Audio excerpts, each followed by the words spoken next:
Hello friends, welcome to my channel. आज की class में मैं आपको रक्त परिसंचरण तंत्र के 30 क्वेश्चन कंप्लीट कराऊंगी। इसका पार्ट फर्स्ट है जो मैंने ऑलरेडी अपलोड कर दिया है, तो आप पहले पार्ट फर्स्ट को देखें। उसमें 31 क्वेश्चन मैंने कंप्लीट कराए हैं। तो आप अगर फर्स्ट पार्ट को अच्छे से देखेंगे तो सेकंड पार्ट के क्वेश्चन है जो आपको ज़्यादा अच्छे से समझ में आएंगे, इसलिए आप पहले पार्ट फर्स्ट को देखें।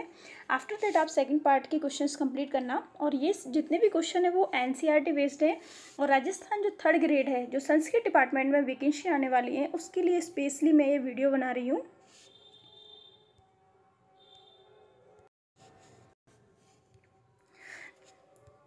तो इसमें आज 30 क्वेश्चन है, टोटल 60 क्वेश्चन कंप्लीट कराऊंगी। इसके बाद जो नेक्स्ट टॉपिक रहेगा वो मैं आपको नेक्स्ट वीडियो में बताऊंगी। तो चलो चलते हैं अपनी क्लास की तरफ। आज का फर्स्ट क्वेश्चन की तरफ चलते हैं। उसमें मैंने आपको 31 क्वेश्चन कंप्लीट कराए हैं। ये 32 से स्टार्ट करते हैं। तो इसमें क्वेश्चन दे रखा है कि हृदय का पेस सेंटर कहलाता है। मतलब हृदय का पेस सेंटर बोल दो या फिर पेस मेकर बोल दो, एक ही बात है, ठीक है। पेस मेकर और पेस सेंटर एक ही होता है। तो हम क्या कहते हैं, मैंने कल आपको क्वेश्चन में बताया था कि जो ऐसे नोड होता है ना, ऐसे नोड को कहते हैं हम हृदय का पेस मेकर, हृदय का मस्तिष्क, ठीक है। तो इसका आंसर क्या होगा, ऐसे नोड। ऐसे नोड की फुल फॉर्म क्या होती है, साइनो एट्रियल नोड।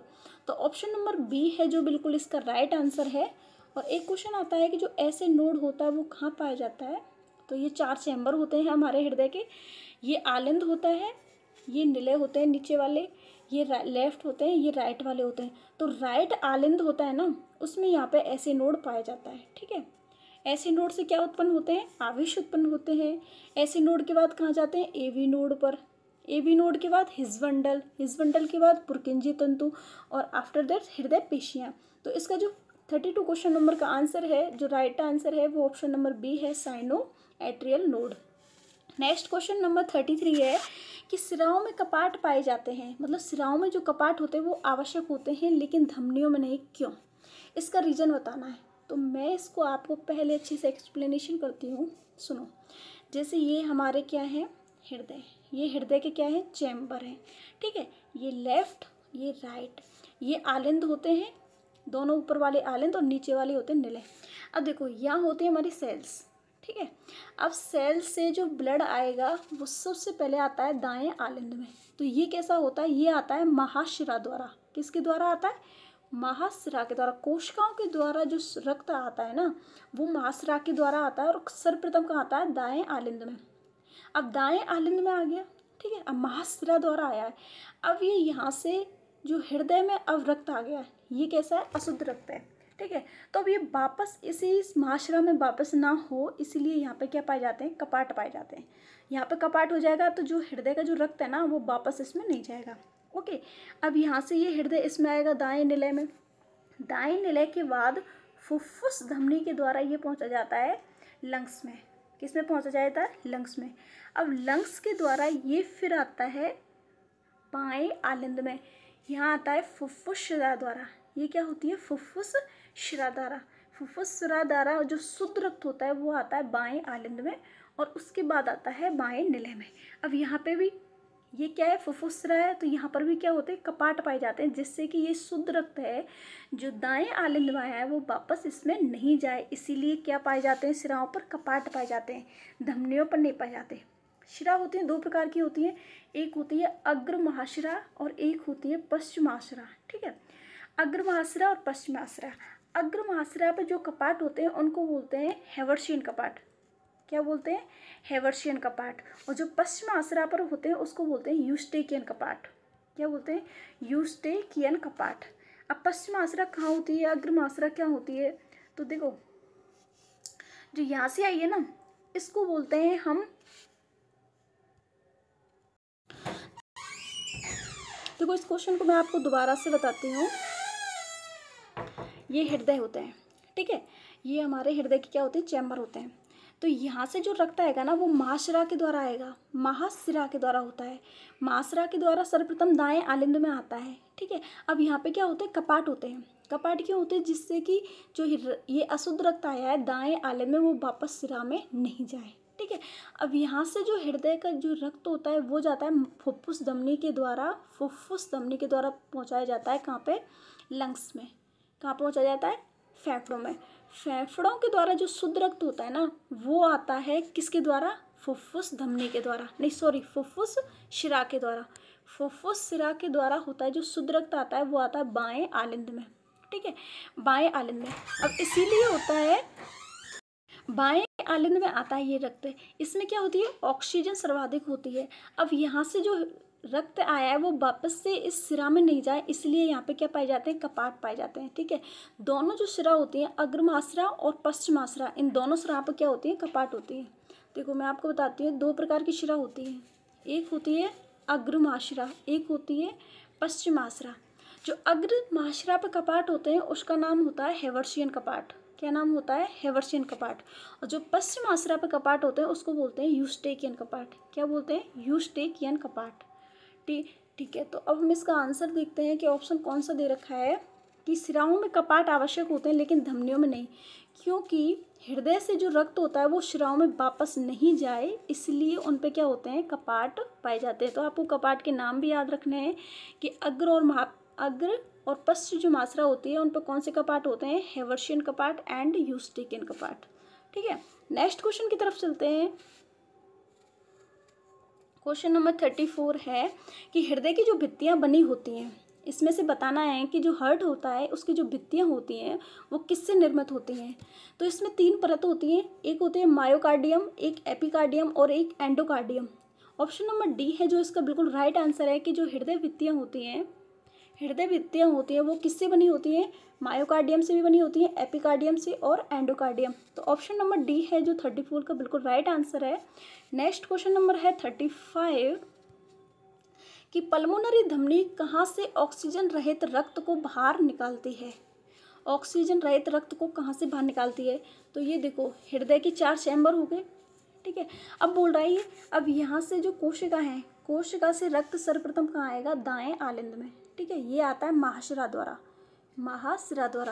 अब यहाँ से फिर दाएं निलय में आएगा और दाएं निलय से ये फुफ्फुस धमनी के द्वारा, किसके द्वारा, फुफ्फुस धमनी के द्वारा, जिसको हम क्या बोलते हैं, पल्मोनरी धमनी भी बोलते हैं, और इसके द्वारा ये पहुँचा दिया जाता है लंग्स में, ठीक है, फेफड़ों में पहुँचा दिया जाता है। तो यही तो है दायां निलय, कौन सा है ये, राइट निलय। तो यहाँ से किससे जा रहा है ये, फुफ्फुस धमनी के द्वारा। फुफ्फुस धमनी मतलब पल्मोनरी धमनी। तो इसका राइट आंसर किससे है ये, कि दाएं जो निलय से रक्त निकलता है वो किससे होकर जाता है, फुफ्फुस धमनी के द्वारा। तो इसका जो राइट आंसर है वो है दायां निलय। ऑप्शन नंबर बी है वो इसका राइट आंसर है 35 का। नेक्स्ट क्वेश्चन नंबर 36 है कि हृदय स्पंदन की गति का सामान्य से कम होना क्या कहलाता है।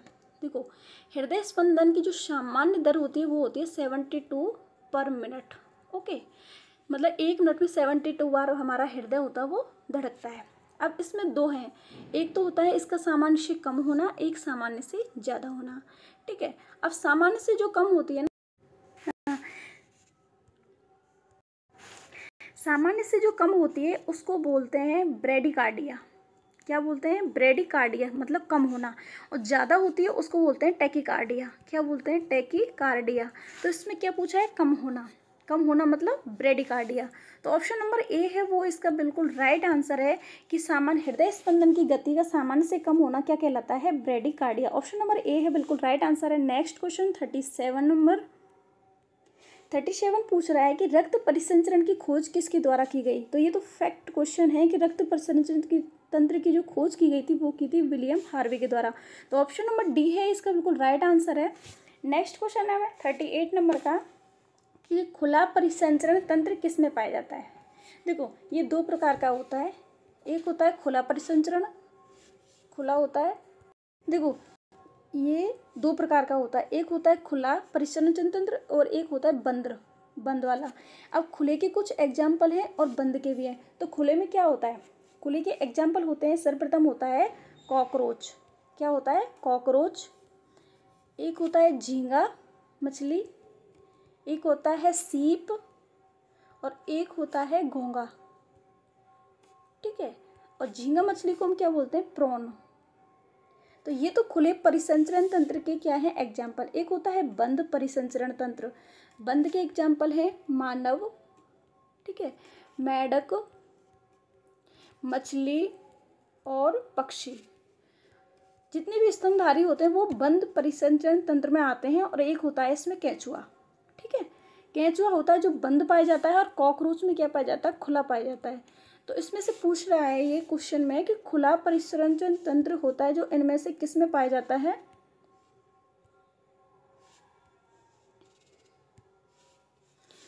खुला होता है जो किस में पाया जाता है, तो मानव में बंद होता है, मछली में बंद होता है, पक्षी में बंद होता है।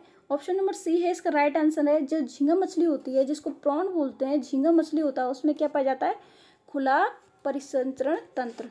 नेक्स्ट क्वेश्चन नंबर है 39 कि मगरमच्छ के हृदय में आलिंद व निलय की संख्या क्या होती है। तो इसके मैं 4 टाइप बताऊंगी आपको, first, second, third and fourth.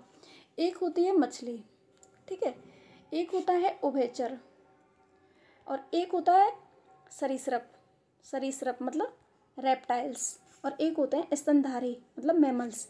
मछली में एक आलिंद होता है, एक निलय होता है। ठीक है, उभयचर में 2 आलिंद होते हैं, एक निलय होता है।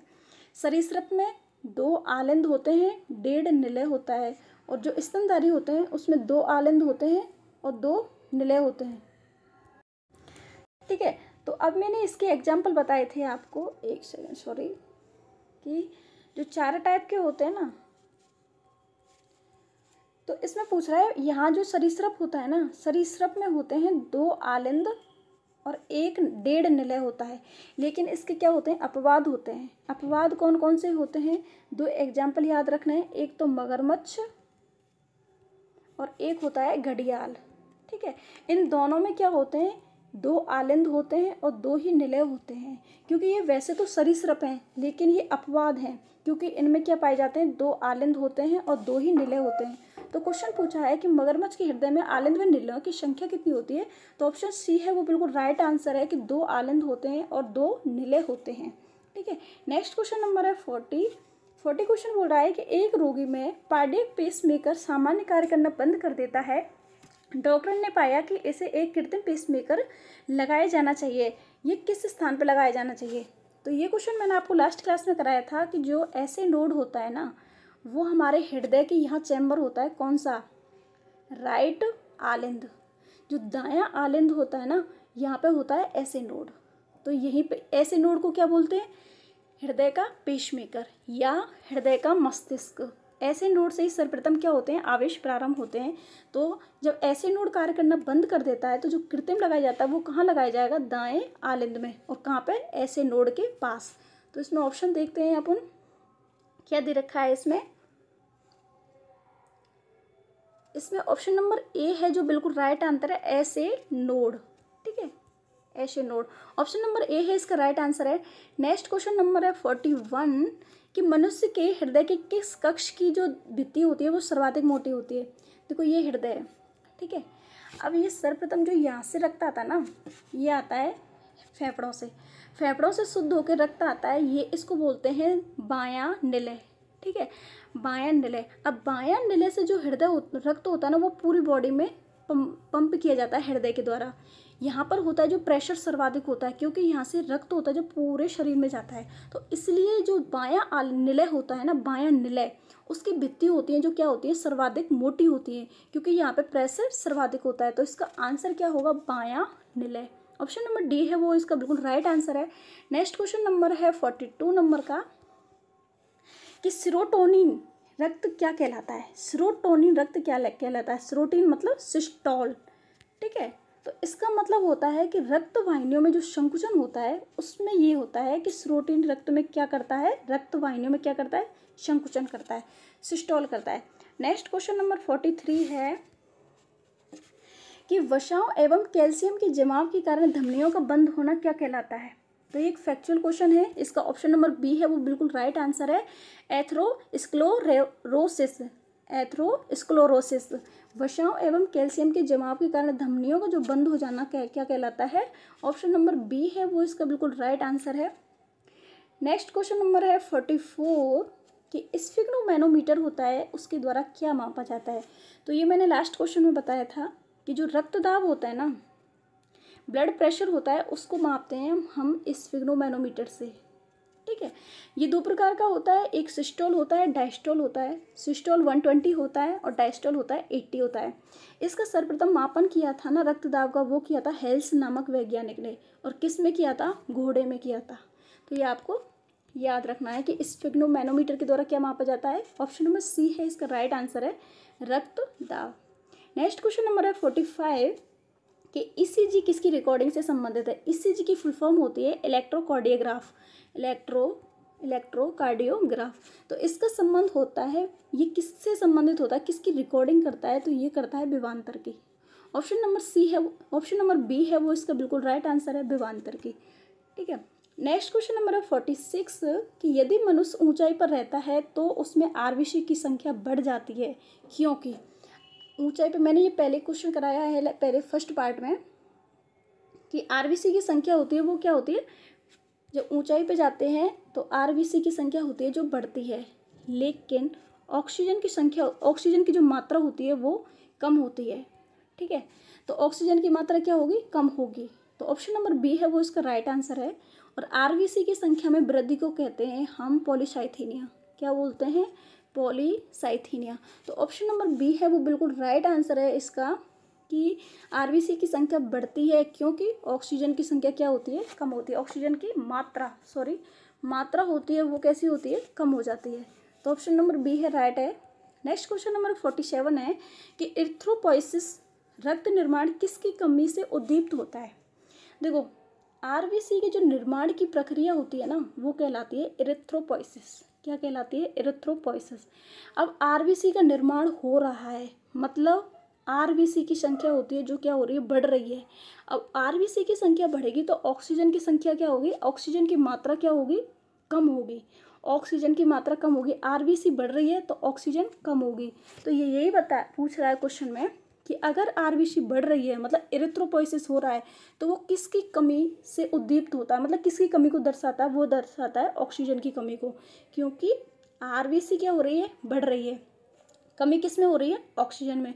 तो ऑप्शन नंबर बी है वो इसका राइट आंसर है। नेक्स्ट क्वेश्चन नंबर है 48 नंबर का क्वेश्चन बोल रहा है कि आरबीसी एवं डब्ल्यूबीसी का अनुपात कितना होता है। तो ये फैक्चुअल क्वेश्चन है, ये याद रखना है। ये क्वेश्चन होता है फैक्चुअल, याद रखना है कि ये आरबीसी एवं डब्ल्यूबीसी इनका रेशियो होता है वो 600:1 होता है। तो ऑप्शन नंबर सी है वो इसका बिल्कुल राइट आंसर है कि आरबीसी और डब्ल्यूबीसी का रेशियो कितना होता है? 600:1। नेक्स्ट क्वेश्चन नंबर है 49 कि एक स्वस्थ मनुष्य का जो रक्त होता है वो कैसा होता है? अम्लीय होता है, क्षारीय होता है या उदासीन होता है? तो रक्त का पीएच होता है 7.4। ठीक है। तो जो 1 से लेके जो 7 तक होता है ना उसको बोलते हैं अम्लीय, और 7 पे क्या हो जाता है? उदासीन। और 7 से जो 14 तक होता है ना उसको बोलते हैं क्षारीय। तो रक्त का पीएच कितना है? 7.4, मतलब हल्का क्षारीय। तो ये किस में आ जाएगा? क्षारीय। ऑप्शन नंबर ए है इसका राइट आंसर है। नेक्स्ट क्वेश्चन नंबर है 50 बोल रहा है कि परिवहन तंत्र में स्कंदन की प्रक्रिया क्या कहलाती है। स्कंदन मतलब होता है रक्त का जमना। रक्त का जमना क्या कहलाता है? तो वो कहलाता है थ्रोम्बोसिस। ऑप्शन नंबर ए है इसका राइट आंसर है कि रक्त स्कंदन होती है वो प्रक्रिया क्या कहलाती है? Thrombosis. Okay. Next question number है 51 कि रक्त वाहिनियों में रक्त का थक्का जमने से रोकने वाली प्रोटीन कौन सी होती है। एक रक्त का थक्का जमने से, देखो अगर किसी को चोट लग जाती है, चोट लग गई तो रक्त का थक्का जमना आवश्यक है। ठीक है। लेकिन जो हमारे बॉडी के अंदर रक्त प्रवाहित होता है उसका वो नहीं जमना चाहिए, वो लिक्विड अवस्था में ही रहना चाहिए। तो उसके लिए क्या आवश्यक होता है? उसको बोलते हैं प्रतिस्कंदक। क्या बोलते हैं? जो रक्त को जमने से रोकते हैं उसको बोलते हैं प्रतिस्कंदक। ठीक है। ये होते हैं दो प्रकार के होते हैं, एक होते हैं प्राकृतिक और एक होता है कृत्रिम। ठीक है। तो जो प्राकृतिक का जो एग्जाम्पल है ना, बेस्ट एग्जाम्पल उसका नाम है हिपेरिन। क्या नाम है? हिपेरिन। जो हीमोडायलिसिस होती है ना उसमें क्या मिलाया जाता है? हिपेरिन मिलाया जाता है। तो इसका आंसर है, इसमें ऑप्शन में दे रखा है कि ऑप्शन नंबर डी हिपेरिन, मतलब रक्त वाहिनियों में रक्त का थक्का जमाने से रोकने वाली प्रोटीन का नाम क्या होता है? हिपेरिन। तो ऑप्शन नंबर डी है वो बिल्कुल राइट आंसर है। नेक्स्ट क्वेश्चन नंबर है 52 कि हीमोग्लोबिन के टूटने से क्या बनता है। हीमोग्लोबिन मतलब Sb2+। ये जब टूटेगा तो आपको आयरन भी प्राप्त होगा, बिलीरुबिन वर्धक भी प्राप्त होगा और बिलीवर्डिन। तो ऑप्शन नंबर डी है इसका बिल्कुल राइट आंसर है कि 3 हो प्राप्त होंगे जब Hb टूटेगा। तो ऑप्शन नंबर डी है राइट है। नेक्स्ट क्वेश्चन नंबर 53 कि रक्त प्रवाह का जो वेग होता है वो न्यूनतम किस में होता है। रक्त जो प्रवाह होता है ना उसका सबसे जो न्यूनतम वेग होता है वो होता है कैपिलरी में, केशिका बोलते हैं इसको हिंदी में, कि कैपिलरी में सबसे कम वेग होता है। तो ऑप्शन नंबर ए है इसका राइट आंसर है। नेक्स्ट क्वेश्चन नंबर है 54 कि वह कौन सा अंग है जहाँ आरबीसी, वह कौन सा अंग है जो आरबीसी का कब्रिस्तान कहलाता है, जहाँ से मैक्रोफेजेस द्वारा नष्ट की जाती है जहाँ वे। तो आरबीसी का कब्रिस्तान कहलाता है प्लीहा। ठीक है, क्या कहलाता है, प्लीहा। प्लीहा को बोलते हैं आरबीसी का कब्रिस्तान। तो ऑप्शन नंबर बी है वो बिल्कुल राइट आंसर है। मैंने आपको लास्ट क्लास में बताया था कि आरबीसी का जो निर्माण होता है ना वो अस्थि मज्जा में होता है एंड प्लीहा में होता है, लेकिन अस्थि मज्जा में होता है 90% और प्लीहा में होता है 10%। ठीक है, तो इसका आंसर क्या है, प्लीहा। तो आरबीसी का जो निर्माण होता है वो कब्रिस्तान कहलाता है, वो क्या कहलाता है, प्लीहा। और प्लीहा को बोलते हैं ब्लड बैंक। शरीर का क्या बोलते हैं, ब्लड बैंक। और जब मलेरिया रोग होता है तो उसमें प्लीहा का आकार क्या होता है, बढ़ जाता है। और ये सबसे बड़ी क्या है, लसिका ग्रंथि है। क्या है, लसिका ग्रंथि। तो ये 4-5 इसके क्वेश्चंस हैं प्लीहा के बारे में कि आरबीसी का कब्रिस्तान बोलते हैं, 10% आरबीसी का निर्माण प्लीहा में होता है, और मलेरिया रोग होता है उसमें प्लीहा का आकार बढ़ जाता है, और सबसे बड़ी लसिका ग्रंथि होती है वो क्या होती है, प्लीहा। तो ऑप्शन नंबर बी है इसका राइट आंसर है। नेक्स्ट क्वेश्चन नंबर 55 कि टी लिम्फोसाइट किस अंग से उत्पन्न होती है। टी लिम्फोसाइट, देखो मैंने आपको बताया था कि डब्ल्यूबीसी होती है ना, डब्ल्यूबीसी मतलब वाइट ब्लड कार्पल्स, ये 2 प्रकार की होती है, एक कणिका में और एक होता है अकणिका में। ठीक है, अब कणिका में भी 3 प्रकार की होती है, एक होता है न्यूट्रोफिल, एक बेसोफिल और एक इयोसिनोफिल। अकणिका में होती है वो 2 प्रकार की होती है, एक होती है लिम्फोसाइट और एक होती है मोनोसाइट। क्या होती है, लिम्फोसाइट एंड मोनोसाइट। तो अब ये पूछ रहा है कि जो लिम्फोसाइट, लिम्फोसाइट भी 2 प्रकार की होती है, एक टी लिम्फोसाइट होती है, एक बी लिम्फोसाइट होती है। तो अब ये पूछ रहा है कि टी लिम्फोसाइट का निर्माण होता है किससे होता है, किस अंग से उत्पन्न होती है, तो वो होती है अस्थि मज्जा से। ऑप्शन नंबर बी है वो बिल्कुल राइट आंसर है। नेक्स्ट क्वेश्चन नंबर 56 है कि एंटीबॉडीज किसके द्वारा निर्मित होती है। एंटीबॉडी, एंटीबॉडी होती है हमारे शरीर में निर्माण होता है इनका। ठीक है, एंटीबॉडी का हमारे बॉडी में इनका निर्माण होता है। जो एंटीजन होती है ना उनको मारने का कार्य कौन करती है, एंटीबॉडी। एंटीबॉडी मतलब हमारे जो प्रतिरक्षा तंत्र होता है, जो हमारे इम्यून सिस्टम होता है उसको क्या करती हैं, बूस्ट करती हैं। तो एंटीबॉडी का होना बहुत ज़्यादा जरूरी है, ब्लड शरीर में इनका निर्माण होना आवश्यक है। अब देखो मैंने कल आपको पढ़ाया था लसिका। ठीक है, लसिका पढ़ाया था मतलब लिम्फ पढ़ाई थी। अब लसिका किसे कहते हैं, अगर हम ब्लड में से आरबीसी प्लस प्लेटलेट्स इनको हटा दें तो बचता क्या है, लसिका कहते हैं, लसिका बचता है। लसिका के मैंने कल आपको 4 कार्य बताए थे कि इसका कार्य क्या होता है। सबसे पहले वही प्रतिरक्षा तंत्र का विकास करना, डब्ल्यूबीसी का उत्पादन करना, वसा एवं ग्लिसरॉल का अवशोषण करना, वसा एवं ग्लिसरॉल का अवशोषण करना, और लास्ट बताया था मैंने जो वो होता है अंतराली द्रव होता है ना, अंतराली द्रव को रुधिर को वापस करना। अब देखो लसिका ही तो कार्य कर रही है, हमारे किससे संबंधित है, जो हमारी प्रतिरक्षा तंत्र का विकास करती है। ठीक है, लसिका। तो एंटीबॉडीज भी किसके द्वारा निर्मित होती है, लसिका ऊतक के द्वारा। तो ऑप्शन नंबर डी है जो बिल्कुल राइट आंसर है इसका। नेक्स्ट क्वेश्चन नंबर 57 कि लिम्फ होता है जो रंगहीन होता है, मतलब लसिका होती है वो रंगहीन होती है, क्यों, क्योंकि इसमें हीमोग्लोबिन नहीं होता है, मतलब हीमोग्लोबिन अनुपस्थित होता है। तो ऑप्शन नंबर सी है इसका राइट आंसर है। नेक्स्ट क्वेश्चन नंबर है 58 कि जब दायां निलय संकुचित होता है तो रक्त किस में जाता है। देखो ये मैंने आपको बताया चैम्बर, ये पूछ रहा है दायां निलय। दायां निलय मतलब क्या हो गया, ये वाला निलय। अब यहाँ से रक्त कहाँ जाएगा, फेफड़ों के पास। तो यहाँ से रक्त किससे जाता है, फुफ्फुस धमनी के द्वारा। किससे, फुफ्फुस धमनी के द्वारा। जब रक्त होता है वो दाएं निलय में जो संकुचन होता है तो वो जाता है फुफ्फुस धमनी के द्वारा। तो इसका आंसर है ऑप्शन नंबर सी, फुफ्फुस धमनी राइट आंसर है 58 का। आज की क्लास का सेकंड लास्ट क्वेश्चन है कि रक्त का उद्गम कहाँ से होता है। रक्त का उद्गम होता है 3 परतें होती हैं, एक होती है एक्टोडर्म, एक मेसोडर्म और एक होती है एंडोडर्म। तो जो रक्त और मांसपेशियों का निर्माण होता है वो होता है मेसोडर्म से। तो ऑप्शन नंबर सी है जो इसका राइट आंसर है। आज की क्लास का लास्ट क्वेश्चन है 60 कि हीमोग्लोबिन में लोह होता है वो किस अवस्था में पाया जाता है। अब देखो मैं आपको समझाती हूँ कि जो हीमोग्लोबिन होता है ना वो होता है Hb2+, और Fe होता है ना जो रक्त वो सॉरी आयरन होता है वो 2 अवस्था में पाया जाता है, एक होता है Fe+2 और एक होता है Fe+3। ठीक है, तो Fe+2 को बोलते हैं फेरस, ठीक है, और Fe+3 को बोलते हैं फेरिक। अब ये किससे सम्मिलित हो रहा है, किससे मैच खा रहा है, Fe+2 और Hb+2 मतलब फेरस अवस्था में होता है। तो ऑप्शन नंबर ए है जो इसका राइट आंसर है कि ये जो हीमोग्लोबिन होता है ना उसमें आयरन होता है वो फेरस अवस्था में होता है। तो आज की क्लास यहीं पे कंप्लीट होती है, और कोई भी क्वेश्चन है तो आप कमेंट्स में पूछ सकते हैं, और क्लास अच्छी लगी हो तो लाइक शेयर एंड सब्सक्राइब कर सकते हो। जय हिंद, जय भारत।